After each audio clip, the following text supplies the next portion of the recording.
So again, as I said, the area between the two without any pure bending moments in the beam will always add up to zero. Then you'll note that at any point in the shear diagram where the line crosses the axis, we'll have a maximum or a minimum bending moment. And there's only, I think there's no exceptions here. The shear force diagram will always end at zero and start at zero. So here it started and went straight up, and here it went straight up, well, back to zero. Rob, I have a question. Yeah. For that last bullet point, the ends equal zero. Yes. I'm looking at it, right? It's a vertical line on an axis that is clearly not zero or not a function. What am I missing there? It's probably not a function. In reality, it's probably, infinitely steep, but there's a slight angle to it, would be in reality. Okay. But yeah, so it's zero. I mean, clearly when you're off the beam, there's nothing happening. In math terms, I guess it would be called a discontinuity. Yeah, you've got multiple values at the same x. Right. Like, or Kronecker delta. You're familiar with that one. So could that bullet point mean it has added to zero by the time you get to that end? Is that what that could mean? Come again, Jason? Like the sum of all the area when you hit that end point is zero? Well, that's the first bullet. That's the first bullet. Yeah. So what was not the consensus yesterday that the shear diagrams don't have to start at zero, if we don't want to think of it that way, but the moment diagrams do? I don't remember. That would make sense. I think that was the loose consensus yesterday. That would make sense. It's just kind of convention. Yeah, I mean, if you don't come, if you just leave this piece out, you end up with a force there that doesn't exist, a fraction of an infinitesimal amount to the right, which it would be zero. So at some point it goes to zero as you move to the right, technically just past the point of contact, and the same here. Okay. Yeah. So sort of take it on faith at the moment.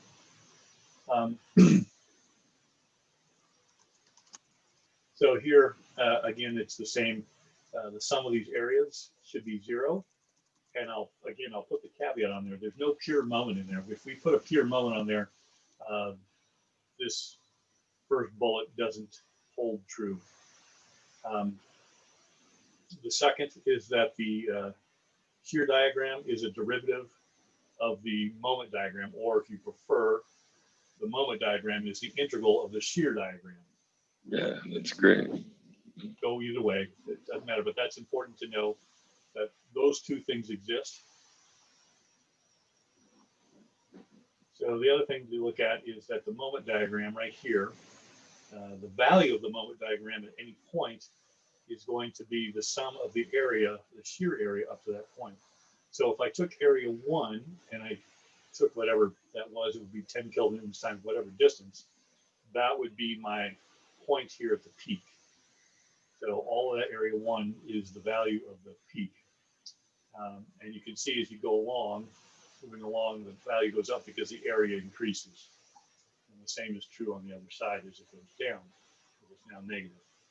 You'll also note that because this shear value is negative, my slope is negative. Again, it's the derivative. So it's going to be a negative slope. And here, because it's a positive value, it's going to be a positive slope. So you can always check to see if you're at least going the right direction by knowing whether you've got what the value of the shear diagram is. Just to give you some shapes to look at, if we have 3 different types of loads, we just have a point load, a uniform load, and a linear increasing uniform load. These are the shapes of each of the respective diagrams. Here's first the shear diagram is going to be constant with a big spike right where the load is. Here you've got slowly decreasing, basically in line, a linear line, and they have to depend on whether it's positive or negative. We'll talk about which is positive and negative in a second to remind everybody. And here we get a second order item. So actually, if you look at this even more, so this is, if you take the first one, you get an integral and an integral. Excuse me, going integral, integral, integral, or derivative, derivative, derivative.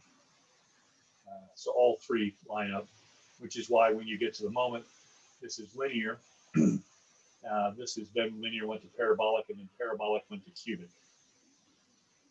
So those are the three shapes, and you can see how each time we integrate, we get a more complex looking function. We could even put over here in the next category a parabolic, and then we'd have a cubic, and then we'd have a quadratic function on the moment. And again, more of these.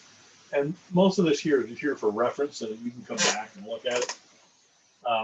What's most important is that this is the sign convention right here, that when you're examining the beam being on the left and you're looking at the right end of it, down is positive for the shear, that's the orange, and then the red is positive for the moment.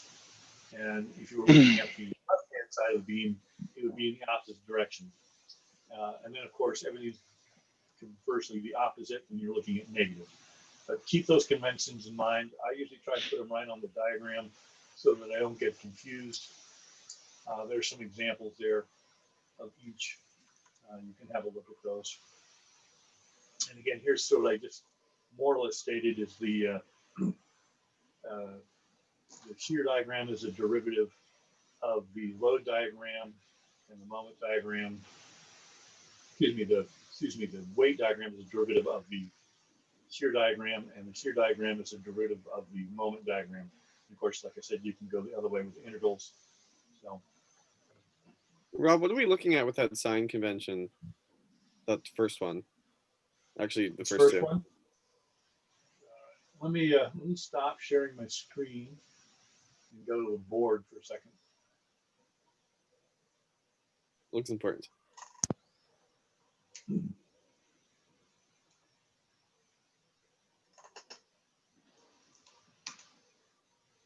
always grab the one that doesn't work first, it seems.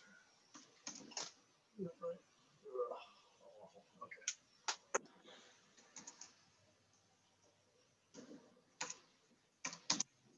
Both of these suck. All right, well, red and green it is. Here's our beam. And what they're saying here is that this B, if you're looking, as you're moving along and you've cut your beam right here, you're looking at the shear diagram, this is a plus. And the moment will be plus that way. If we were looking at the beam going the other way, that'll be V plus, and this will be M plus. Does that help, Jason? What are we looking at here? This is supported somewhere. I'm assuming something. So we look at a beam.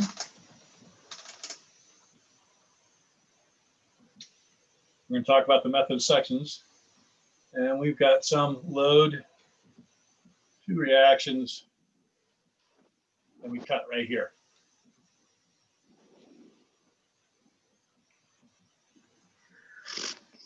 Uh-huh. So we are looking at that cut, and the assumption is that it's supported on the other end. No, so in fact, what's happening is you're doing a method of sections just like you did in trusses, and you're cutting this, and then you're evaluating what V is at every point and what M is at every point. And actually, you're supposed to be doing it infinitely along this line.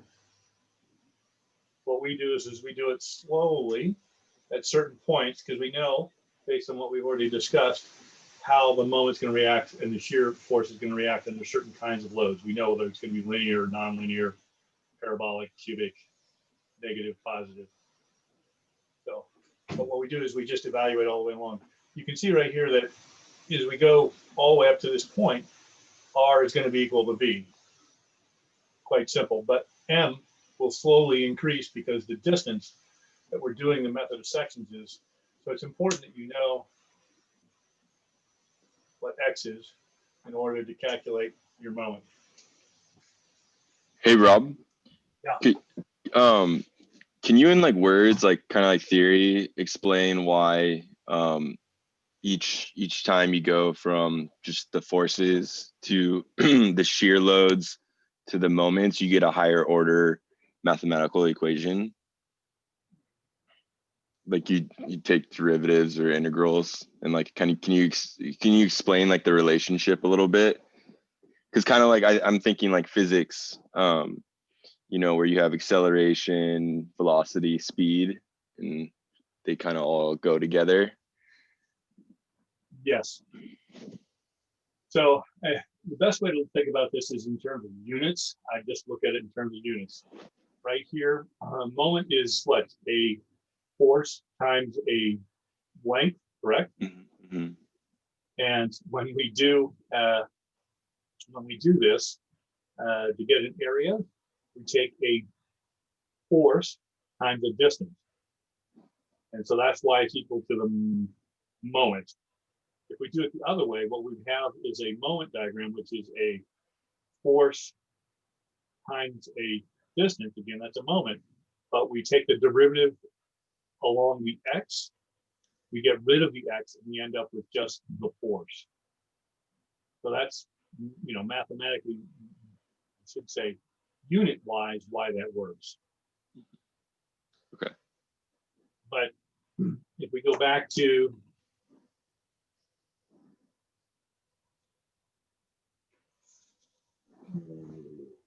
So what would happen if you integrated the moment? Does that mean anything? yes, but it doesn't mean anything in this class. Teehee. That dynamics. No, still it's another. And that's still got to be statics because the whole thing's static. Yeah.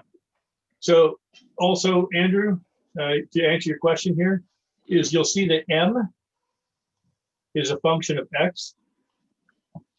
Come over here. When we evaluate this little piece right here, like I said, R ends up equaling V in here, but M is equal to V times X. Right. Okay. So there's your function. And it actually, in a lot of this, you know, somewhere in some of these, some people do it entirely by using the functions. Joanne and I tend to focus on the graphical method because we feel that it, at least I feel that it gives you a better understanding and a better sense of what's going on. But there is a function here. So when you take the derivative of this, you know, this goes away and you just have V. So okay. Thank clearly you could integrate this and get that, but you wouldn't know what the constant is, right? There'd be some constant. Typically we'll know what that constant is, or we'll just assume that it's zero. That's not what we're doing, Phil. Thank so you. Rob, in your sign notation, in your sign convention, you've got moment positive looking standard. That is a positive moment, but the shear is backwards. And what I was trying to ask Joanne in lecture, but we kind of ran out of time, is like, even when it's like that moment looks normal to me, right hand rule, that be positive moment, but then on the graph she flipped it again. There was like multiple kind of logic opposites, and I couldn't track like why it was like that. Okay. It does matter which side you're doing it on. If you look at this little sign convention diagram, you'll see that there are opposite directions depending on which side you're doing on. So make sure you know which side you're doing on. The fact that the shear is down or positive is a convention that they chose. And it's just convention.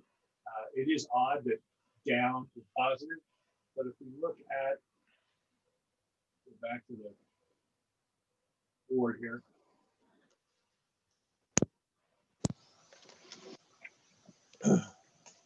if you look at this, when you end up doing the sum of the moments here, you're looking at R and V. Again, this is black, it's not working anymore.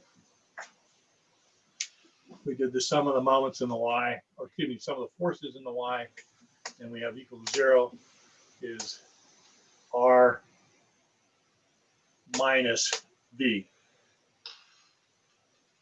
And that's why they chose V to be down as positive. So that when you're looking at this value, it comes up positive.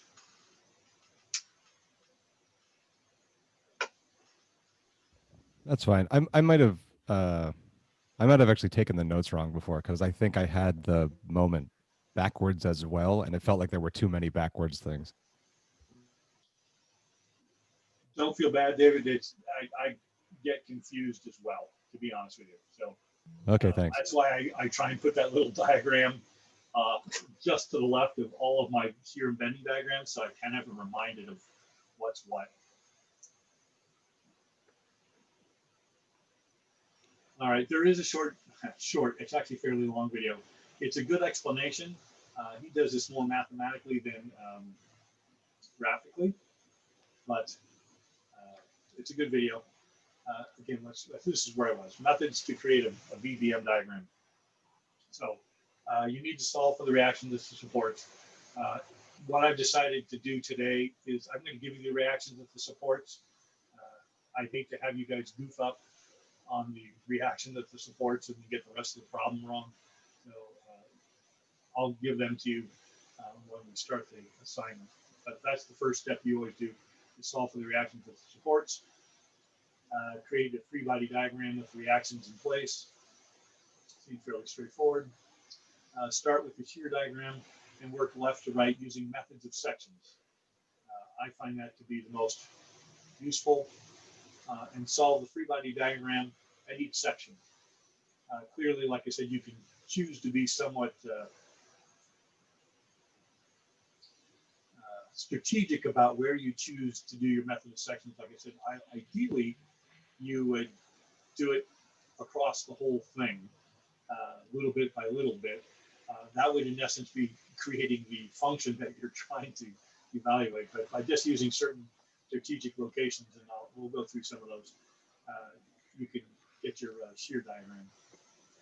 Again, check that the area of the shear diagram is equal to 0. Again, this is in absence of any pure bending moment. Once there's a pure bending moment, the sum of the shear diagram has to equal the bending moment. So mostly the bending moment, shear bending moment, in most of these diagrams is 0, so it has to equal 0.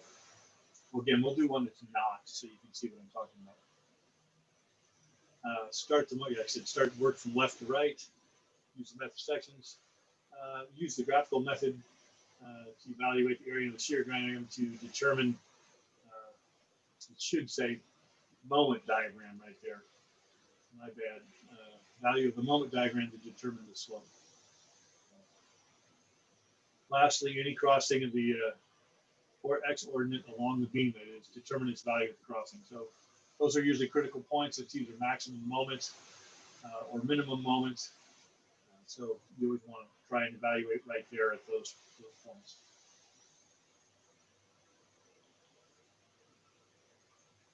All right, we're going to work 3 examples.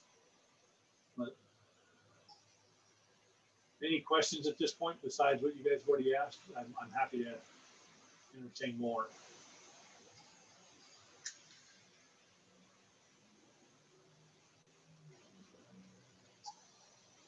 Okay, I'm going to move to the board with this one. You can, if you're in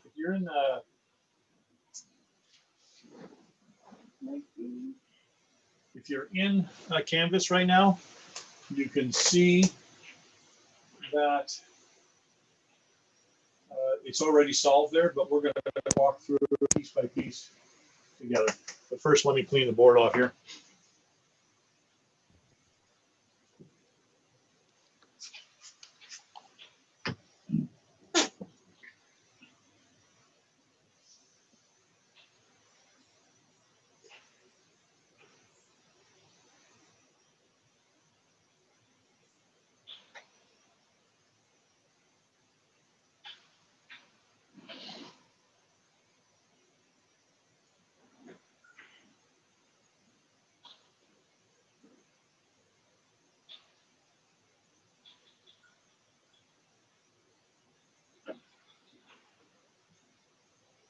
So our very first beam.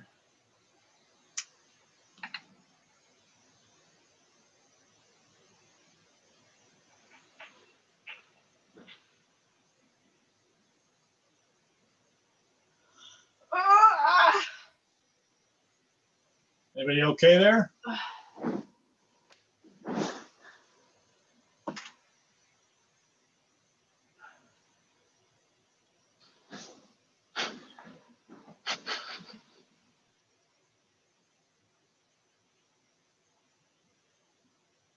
Not the scale. All right. So what are the reactions? We'll just really quickly figure this out. We've got a reaction of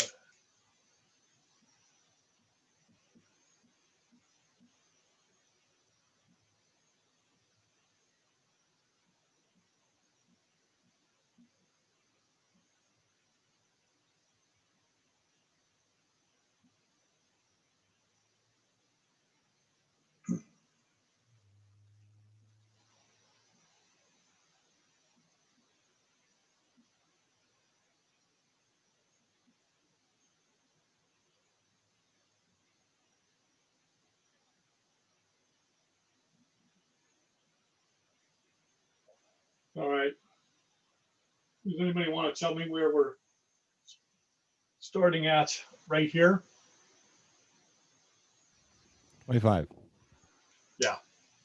So if we were to do an evaluation, we'd say it's 25 and it's going to be positive, right? Because we're pushing down, using this right here, and we're evaluating as we go right. It's going to be positive. So we come up from our 0 up to 25. Maybe that's where the misconception is. I was looking at the 25 goes up. The reaction at A is up. So that's why it's positive. But you're saying it's like a double flip. We're looking at the reaction to that backwards.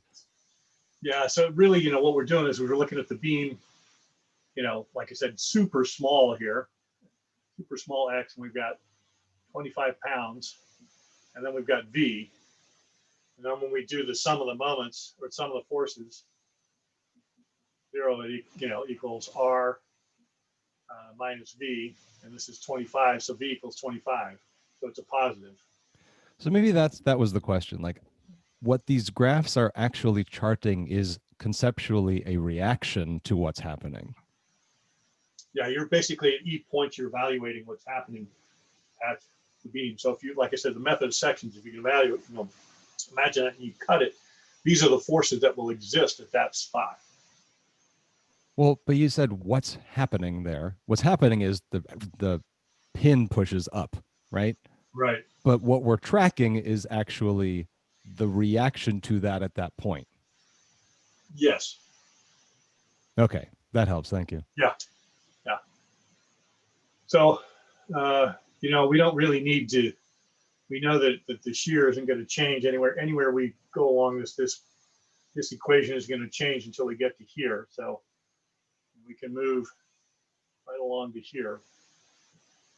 And at that point, we have another load in there. We'd have RV, reaction plus 100.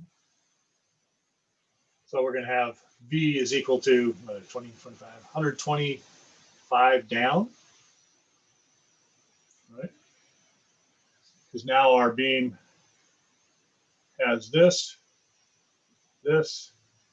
and this. So this is 125, and this is considered down. So we're going to have 125 negative. And No, wait a minute. It should be a difference, right? Yeah, shouldn't it be 80? Or 75, right? 100 minus 25. Oh, yeah, it's 25 minus. 75, correct. So this is 75. As you say, it's too big. So this is 75. Rob, tell me if this analysis is right. The change at that point is 100 because there's the external force pushing down. Correct. So the net change on our shear graph should be 100.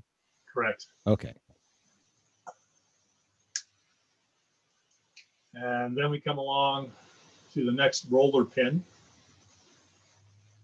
And that's going to be 125 also, but that's going to be in a different direction. Yes. Now if we look at this, our beam is 25, 100, and right there,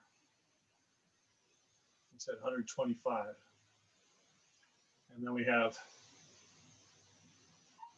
V. So when we solve for V, we're going to have 50, right? Yeah. Is that right?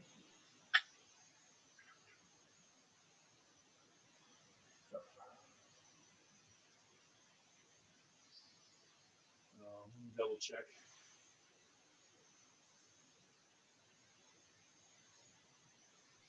Your graph will spike up 125, leaving you at the value of Yes. positive 50. Thank you.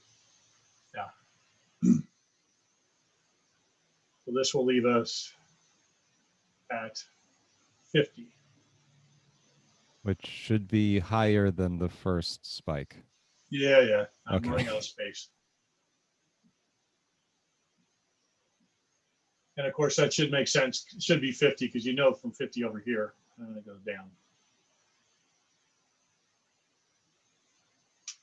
I like bigger boards. Sorry. Looks great. So this would be, so you'd end up going up 50. 50 is the answer. Okay.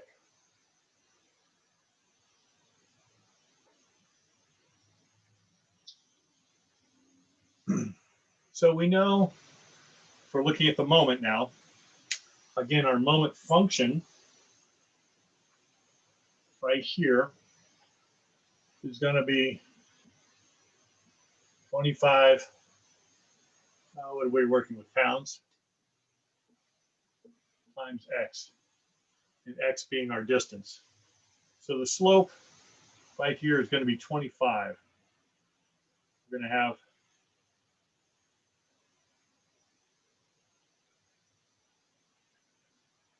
and we're just going to continue on up to this point right here. And that value would be what? Since we know that it's 25 times x, or 25 is the value of the slope. And if we go 6 feet, that's going to be 150 feet-pounds or foot-pounds right there. So that's the value of this dot. In our next section, we have a value of 75. It's minus 75. So for the next section, so this is between, I'm trying to remember how you do this, between 0 and 6. And this is between 6 and 10 is minus 75x. And if we were to integrate, we would have to put in plus 150, but we're not going to do that right now. We're just going to look at the slope. So we know that we are heading at a steeper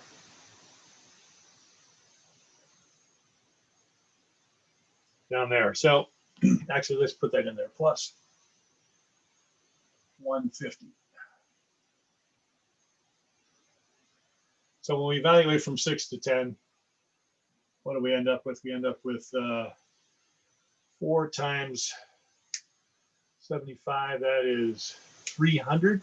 We have minus 300 plus 150. M is equal to minus 150. So this is minus 150 right here.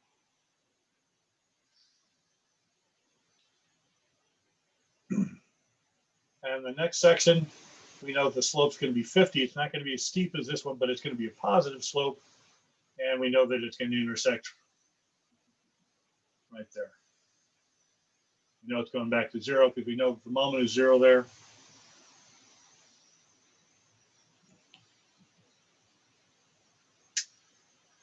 So the other thing that we want to check is that our areas, area 1 area 2, and area 3 all add up to 0. And this is 600, and this is 150, so that's 750. Is that right? Let's just do this real quick. Areas.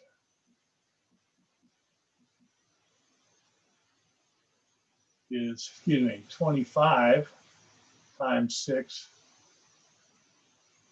minus 75 times 4 plus 50 times 3. And that will equal 0.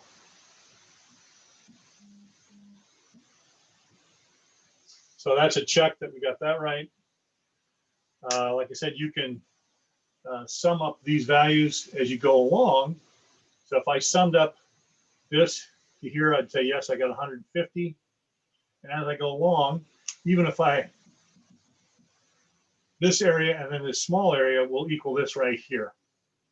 So at any point, you can figure out what the moment should be by summing this up. That's why I said this is sort of the graphical method. You just keep summing that up. Or you could use this formula. Some people have a hard time coming up with a formula.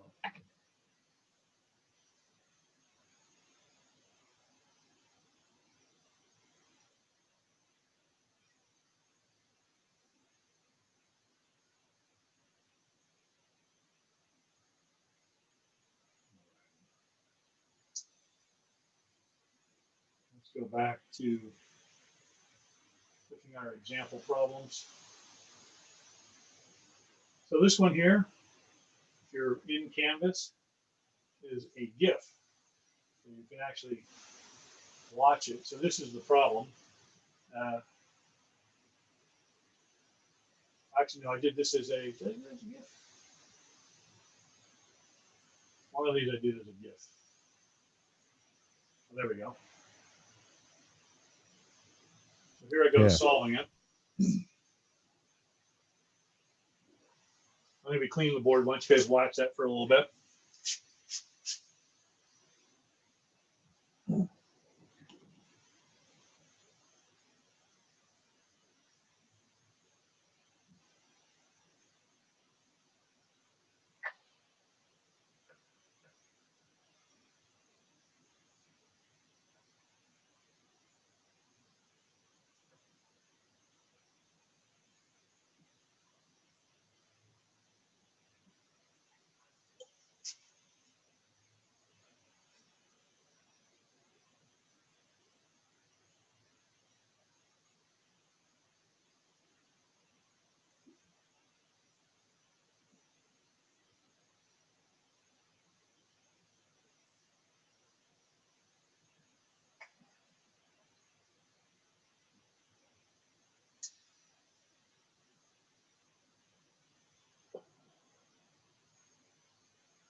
Hey, Rob.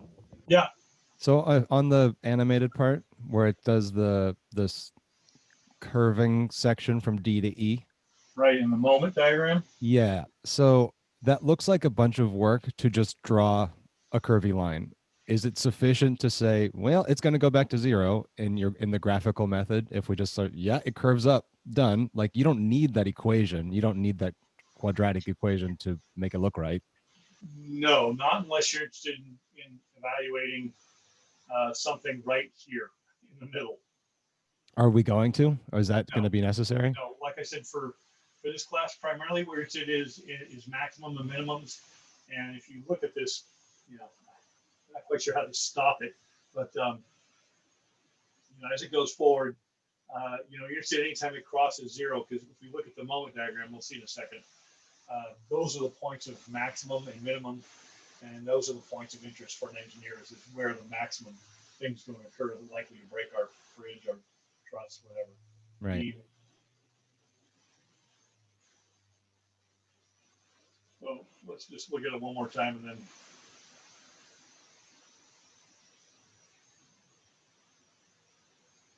so you can see we had a maximum of 108 there.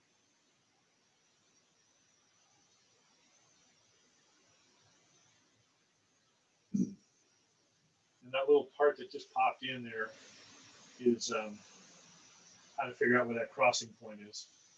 There's no moment. Okay. So we just care about the x-intercept. That's what the algebra was right there. Yes. Got it. So let me find that diagram.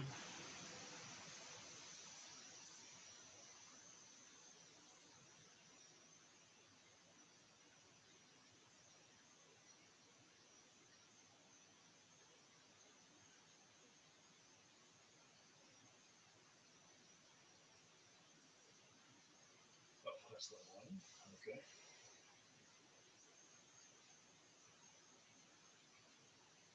So this one I've got in a PowerPoint. Let me share my screen.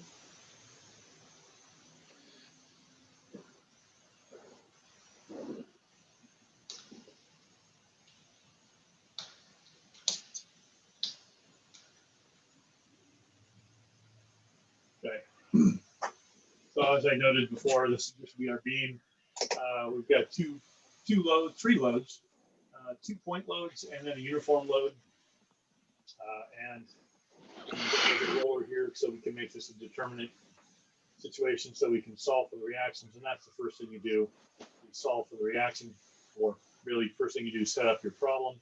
Here are the reactions with noted on the diagram, 18 kips and 26 kips. And you can see this is what's called the load diagram. So first thing is, what are we going to start at on the far left side here? And we're going to start with a positive 18 kips. So we put in a positive 18 kips. If we were to do the method of sections right there just before the point, and evaluate, we'd see that V is equal to 18. And of course, we said this is a V positive direction. So there's 18. And the next one is we would be putting in a 20 kip load there. So we're going down 20 kips. So we're down to -2. So this distance from here to here is 20 kips. And so this is where our shear diagram goes to. So there's, we just go straight across for 8 feet. And then we hit our next load, which is another 12 kips. So we have -2 to 14. It's another 12 kips down that we've gone. We go across for 10 feet at that same, nothing's changed in our beam in terms of our vertical forces. So it just goes 14 straight across. And then we've got a 26 kips reaction. So it brings us up 26. So 26 minus 14 gets us to 12 positive. And we have this uniform load. So we know that it's 0 at the back there. And so we go down to there. So that might not be so intuitive, but just go with the fact that it's 0 there. If you were to try and evaluate this, again, if you were to look at a small, I should say, if you were to look at the method of sections right there and evaluate, you'd find out that this was the value if you add all those things up. So this is slowly taking us down from this positive. All right, let's look at the moment. So we know that we're going to have in this section a positive slope. The next section we're going to have a negative slope. And again, the next section, even more negative slope, steeper negative. And then we're going to go up and have a positive slope that slowly disappears to 0.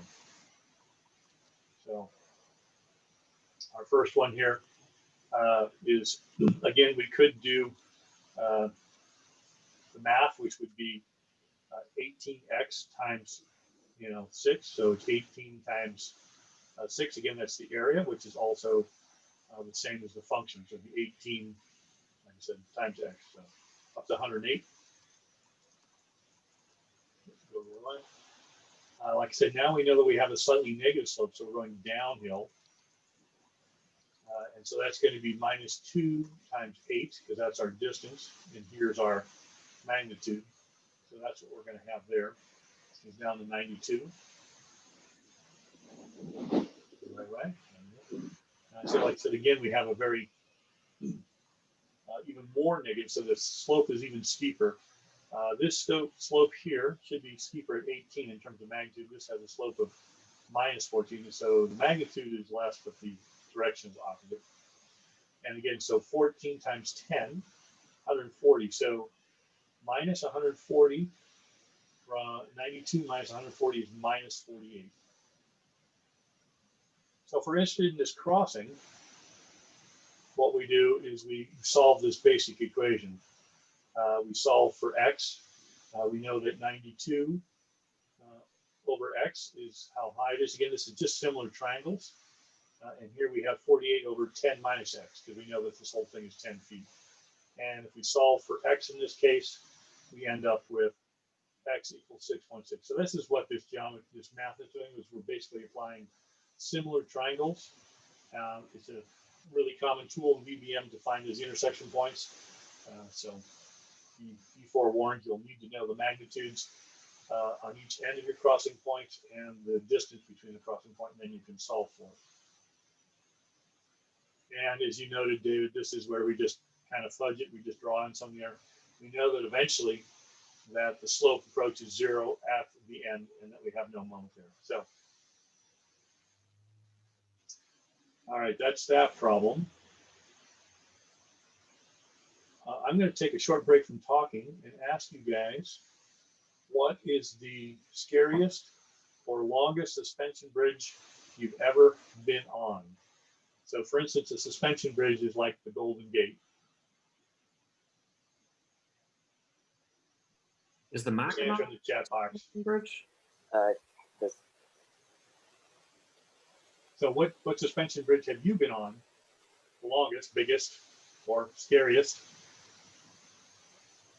Doesn't have to be long to be scary. doesn't have to be a There's suspension. one in Nicene Marks on Big Slide. So I mean, it's real janky. It's sketchy. It's not long, but it's. I've never been on that. I've been in Nicene a bunch of times. I think, yeah, it's in Nicene, but it's pretty far. It's pretty far up there. Chesapeake Bay. I got cousins in Maryland. The Chesapeake Bay Bridge is like 20 miles. That freaked me out when I was a kid. As I recall, David, is that 2-lane? 2? I think it might be 3, but it's like it's just real long and narrow, and you only see water. It's pretty spooky if you're not into that. I remember going over that, and they basically say if it's windy to go super slow. Yeah. So it's a series of suspension spans? I was a kid when I was there, so I don't remember the construction of it. I think it was. I'm not sure. I've done the Tampa Bay Skyway Bridge and the Mackinac Bridge on a motorcycle, both of which were harrowing. The Mackinac is about 5 miles long, and the left lane is all metal grating, which is very slippery on a motorcycle. I think that brings back from the main part of Rhode Island onto Jamestown Island, which is on your way to Newport. They have a 2-lane bridge, 1 lane each direction with what we call steel grating, giggle plate at the top. And I used to ride my motorcycle across it, and it used to scare the crap out of me. Anybody else have any bridge stories? I was Not on a a. suspension bridge. Oh, sorry, Maria, you can go. Oh no, no worries. I was just gonna say I was on one when I was a kid in Mexico, but I can't remember anything about it except for that it shook really bad. And it was scary to walk across. Have any of you seen the Verrazano Bridge movie? It's not, excuse me, not Verrazano, Tacoma Bridge up in Washington State. The Tacoma Narrows Bridge was built, and they didn't account for wind velocity in their design. Oh, yes. We see that in physics all the time. Yeah. All the time. The one that it's all wavy, right? Yeah. That one? Yeah. Galloping Gertie. So thankfully it died with really, it failed with, no loss of life. They were very lucky. That's very exciting. Wasn't there a dog that? Yeah. Yeah, I used to watch that movie when I was like in 7th grade over and over again. I loved it. I don't know why I love somebody else's disaster, but it was very entertaining. There's a whole movie about it? I didn't know that. Yeah, they took a movie and you can see people try. There's a guy who drove out and got stuck out there, and he gets out of his car and has to walk back. What? But he left his dog. That's the thing. Yeah. That was the Rob. Oh no. Yeah. So, all righty, let's go on to the next. Let's. What I wanted to do. Let's look at this next one. And this is the one that has pure moments in it. And let me show you. When I say by pure moments, it's just got a moment at a particular spot applied. There's no linear load. And so this beam literally only has moments applied to it. There are reactions, though, at A and B in order to keep this thing from flipping off into space, so to speak. And they've done that for you. And I'll draw this up on the board in a second, and we'll walk through it. The solution, of course, is just below, and you can see it.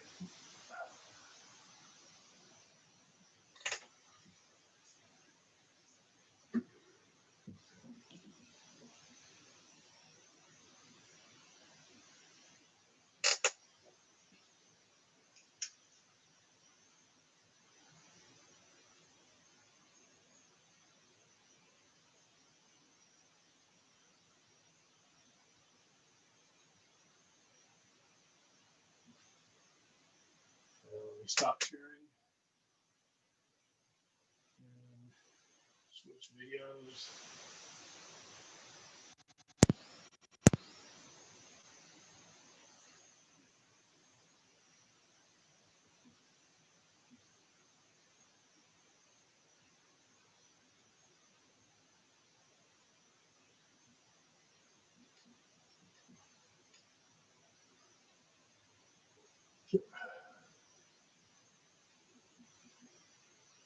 This is 18 kips per foot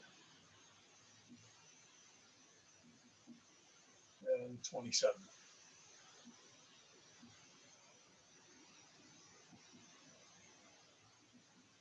So any question about how we got those reactions? All they do is, I really want to make sure we set this up right because of the flipped arrows questions. I think the 18 arrow was the other way. One of the moments was flipped, right? did you guys already do this problem? It's the one you were just showing, right? No, they're both this way. Weren't they both that way? Yeah, they're Okay, both. my mistake. Sorry. Yeah. But So in if you do, general, this is why you have a negative over here and a positive over here. So there's so much wanting to turn this beam this way that we have a negative force on this end of things. Thankfully, it's a pin and not a roller, because if it was a roller, it would just fly out. And so here we've got something. So we got these two forces trying to counteract these two moments, and really like couples. But in VBM diagrams, we do care about where they get applied. Oh, and it's a couple. It's really a couple is what it is, but it does get applied to a certain spot. the moment, because these moments, no matter where you go in the beam, are always there, right?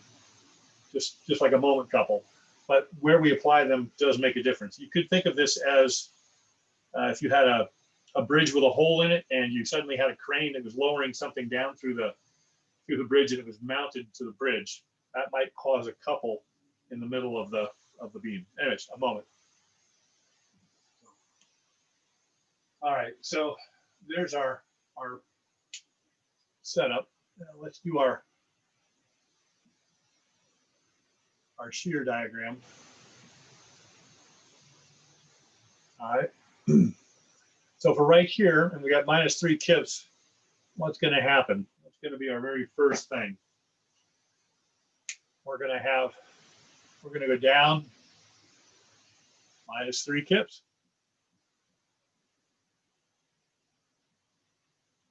And as we go across, are there any other vertical forces? Nothing happens right here, right? Because as we go across, and even though we've hit this moment, even if we take the sum of the moments in the vertical direction, or excuse me, the sum of the forces in the vertical direction, this moment isn't going to contribute to that solution. So we just keep moving all the way across until we get to here and we go up 3.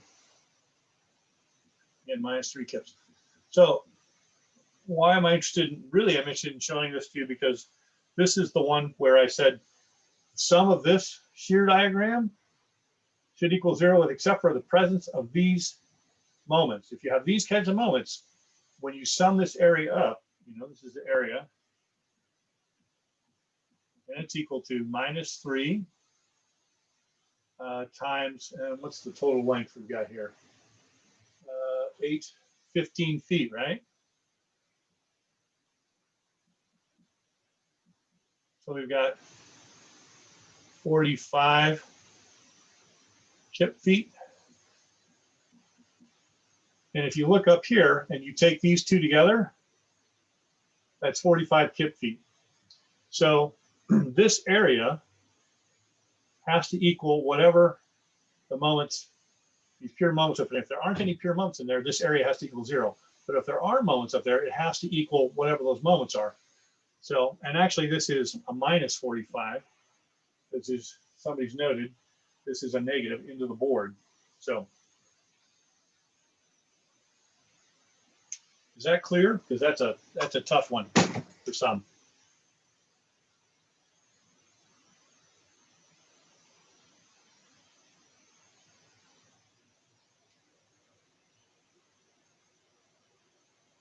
All right, let's have a look at the moment. So we start at 0 because we know at that pin that there's no moment. So we start at 0, and it's a -3 kips. So we're headed off with a slope, a negative slope of 3 kips per foot. So when we get out to 3 feet, what should this value equal at 3 feet? So it should be 3 times 3, right? So we should have 9. This value should be 9. And this, since we're looking at our beam,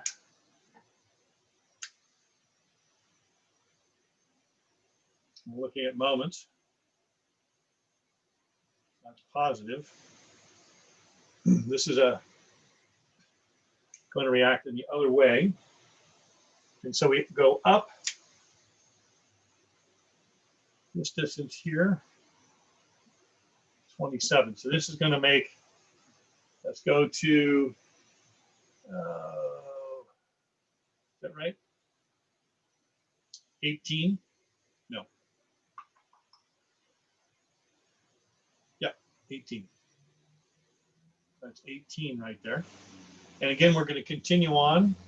We've got our shear diagram here. Rob, can we pause there for a second? Because I think I'm really Absolutely. still stuck on the orientation of the moment idea. I knew you would be. I always get stuck too. So, Oh, it's not just him. yeah, Thanks. it's a tough one. So, if we were, let's just take the moment right there. Let's take the moment. Let's take a moment. Yeah. So That's if we did the sum of the moments at that spot, it's going to be minus, of course, it's equal to 0, minus 3 times 6, right?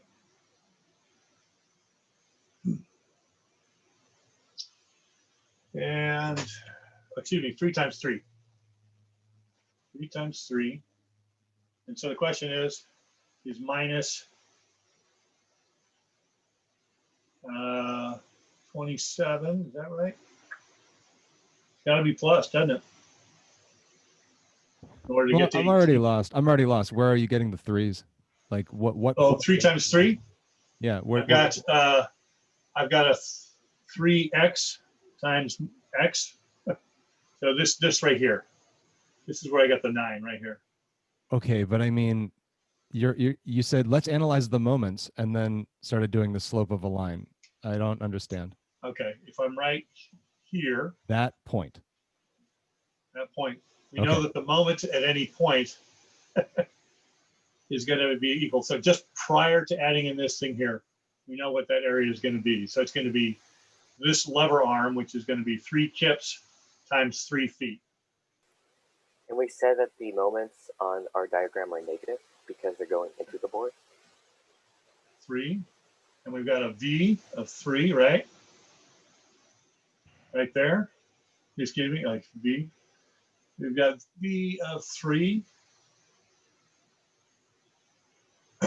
And we also have a moment. And we're evaluating right here. So this doesn't contribute to the moment, but this does. And it's 3 feet away.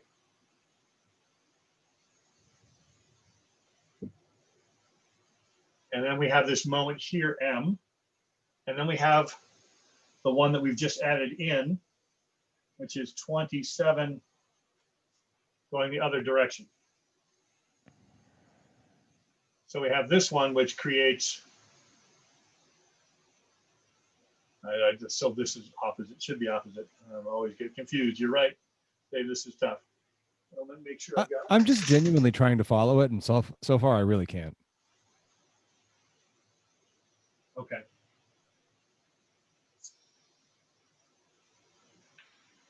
So this right here is your method of sections, right? I've got a beam, and I've got a reaction at this end, which is 3 kips. Excuse me, this is going the other way, that's why. That's from the initial analysis. That's from we solve for the reactions at the pin. That's that pin at A going down. Yeah, that's just right here. Okay. Minus 3. This is the distance. Right. The point we're evaluating, and we're evaluating the moment at this spot. That's what we're trying to determine for our moment diagram because we're at 3 feet over. Right. So we have this moment that started here, and it got bigger to the point where it's minus 3 times 3, so it's minus 9. So this is minus 9, right? So already that feels backwards to me. If I'm thinking about that point and I had a force going down, right-hand rule would tell me that's a positive moment. It's when we picked our sign convention with the V that's negative and the moment that's positive, when you follow it on your equilibrium equations, it's going to be the opposite. Like, No, so that's actually, it kind of, right? I think David actually has it nailed because I've been struggling with this too. Like I said, this is always confusing for you, these moments in the directions. I think David is correct, and that this ends up being, we look at that as a positive moment, because if it isn't positive, and this is actually a negative, because it's going that way, and then we solve for M. Now M equals, I come up with minus 18, which would be that way relative to our, we look at our M convention. So we said we ended up with a moment like this, right? Of 18, we said negative. But when we look at our conventions of moments, we said this was positive. So actually we have a moment that's negative. Negative of a negative, so to speak. Yeah, Christ, but you want the diagram to go up, right? yeah, I know exactly. So I know it goes up. Like I can follow the steps where you say like, yep, we call that positive, but I just really don't follow the logic of it. Yeah. Let's move on, and I'm going to think about that. Again, I always have a hard time, but the answer is this is how you get the magnitude. I'm confused, like you said, about this. Maybe this is, because we drew this as positive. For what it's worth, on a thing that I took away from Joanne that I just wrote down and just take as life yesterday is that convention is to have V drawn down and moment to be drawn positive. And I just left it at that. But I What want do to you- understand. I want to know why. but even beside why, what do you mean moment is to be drawn positive? Like we have two different moments. Which one is positive? Yeah. The first one that you draw that orients your diagram. So you have this one negative here- V, positive M. And this one here are going to be opposite directions because this one's going this way and this one's going that way. So definitely going to have +3, -27, and then our M positive. Or M, yeah, M positive. M positive. The first moment that you have drawn there, the one that's actually This is positive. positive. This is positive. Yeah. Yeah. So this is correct. So we have our negative moment of 27. We have our positive moment of 9. Excuse me, negative moment of positive moment of 9 going this way. So this is -9. So we have +9, -27, and then this moment is positive right here. And then when we solve for it, we end up with -m equals -18, which you can get rid of that and go like that.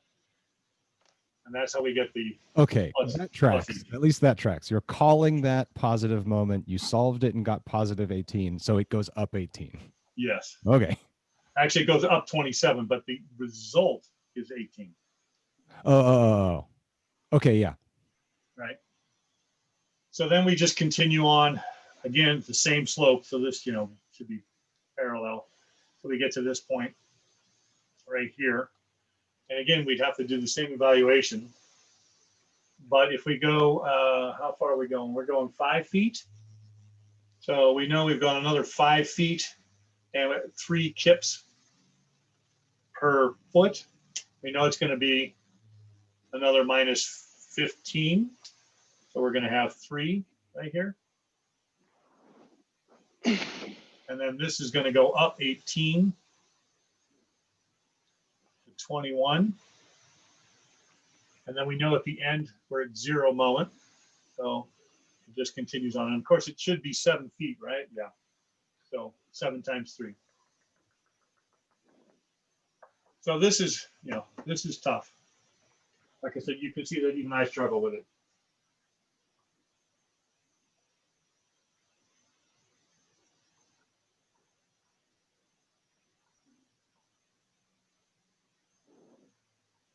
All right. Yeah, so lots of questions I'm hoping during lab about that, and we'll get it right. Like I said, that one's tough. Only one of the problems has a pure moment in it, so don't sweat too bad. All right. Let's go on and talk about the actual assignment.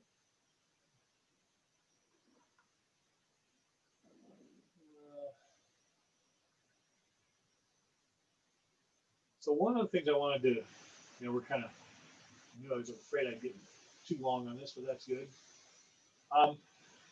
So first of all, I just want to say the assignment for everybody, with those exceptions, with accommodations, is due a minute before 5 tonight. Last week I had a lot of folks kind of miss the deadline. So be mindful of that. It's due at 5 tonight. You can check it when you look at it, please do. The first one is a pretty straightforward problem. Just got 2 loads on it. Hopefully this one won't cause any consternation. You can get that one right. That's kind of my give me. The second problem, most important thing to note is that, and I'll give the reactions in a minute, each of those. So you guys might want to write this down, or I'll put them up on the board. This 5 kilonewtons right here is a separate load from this uniform load. So on top of the uniform load, there's this 5 kilonewtons. So make sure you know that. And then here's the one with the 1 pure moment in it, and it's got 2 loads and a uniform load. So in this one, as we noted before, the sum of the area underneath the load curve is going to equal 20 kilonewton meters. All these other ones, the sum under the shear load is going to be 0.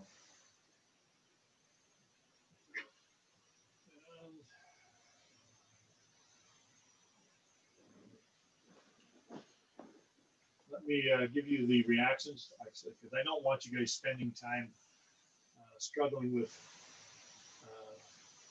reactions.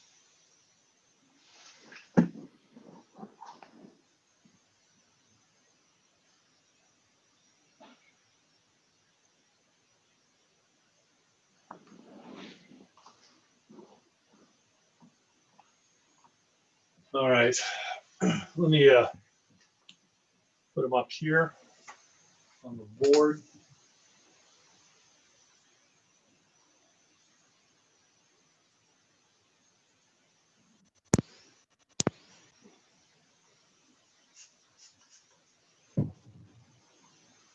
By the way, you can either print out or download those.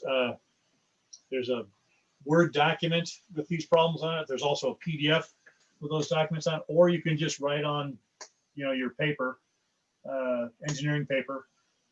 Anything is fine in terms of that. Those 3 ways of completing the assignment on that kind of paper, either the printouts or the downloaded files, or the engineering paper of your own choice.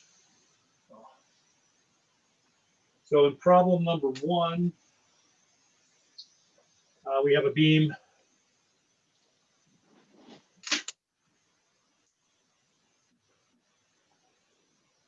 The reaction is right there is 10 kips.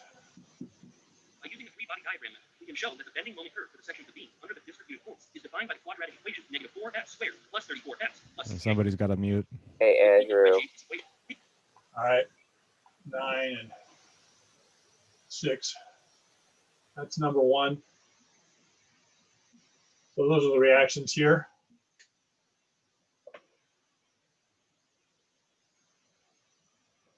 On the next one,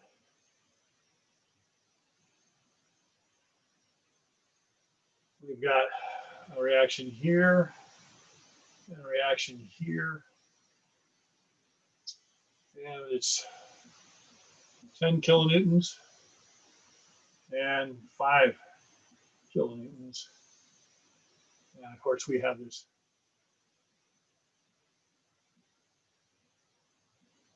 load going across, and also this other force.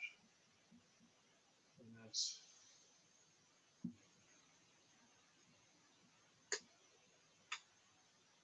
number 2. And number 3,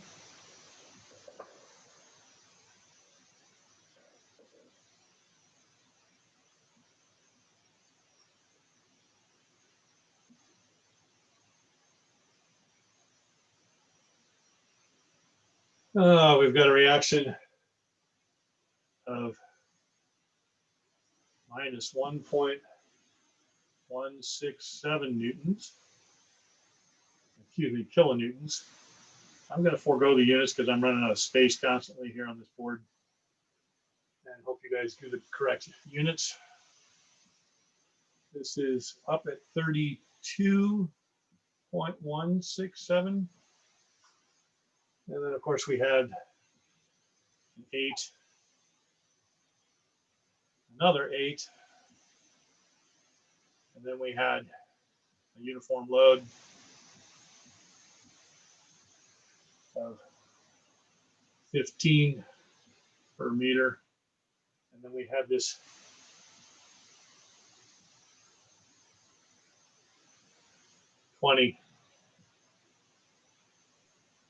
kilonewton per meter. Question. Yes. When we are drawing the load diagram, do we include the concentrated moment, correct? Yes. So in essence, this is your load diagram right there. So I was about to ask, like the load is what's given, right? yes. Yeah. In this case, you weren't given the reactions, and I'm giving you the reactions. So the load diagram always includes the reactions. That initial thing doesn't have reactions, and I want to speed things up for you. This is not about statics of at the reactions.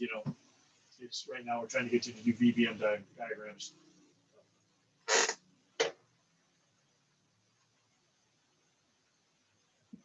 So I'm going to put you in the breakout rooms and let you guys have it, unless you have any questions right now.